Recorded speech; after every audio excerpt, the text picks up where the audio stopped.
Nakakapagod palang maging nanay sa 10 bata na ito. Taon-taon may laman ang tiyan ko na para akong nakalunok ng pakwan.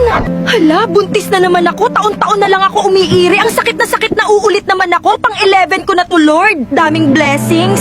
Mahal, nabuntis mo na naman ako. Pang 11 na to. Kailan ka ba titigil? Talaga mahal, kapag kamukha ko na ang anak natin, titigil na tayo. Promise yan, mahal. Mga anak, kumain ng kumain ha. Ubusin ang pagkain, huwag magsasayang. Importante ang pagkain sa hirap ng buhay ngayon. Sana naman kamukha na ng asawa ko. Pinagdadala ko ngayon. Hirap na matres ko. Lagi may sanggol taon-taon. Lagi na lang ako nag-aalaga sa anak natin. I-try mo kaya alagaan sila lahat. Tignan natin kung gugustuhin mo pa ng isa. Ako naman nagtatrabaho para sa atin lahat. Sumasapat naman kinikita ko.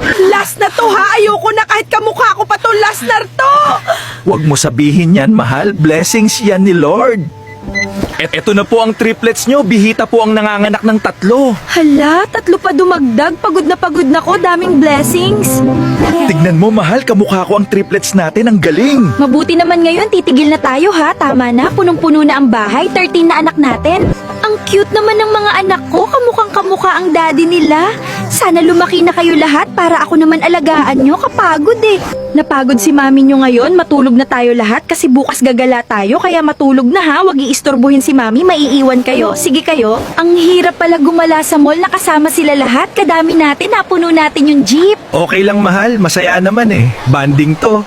Enjoy na enjoy mga anak ko. Napuno nila yung arcade. Huwag lang sana sila makasira. Patay kami pag nagkataon.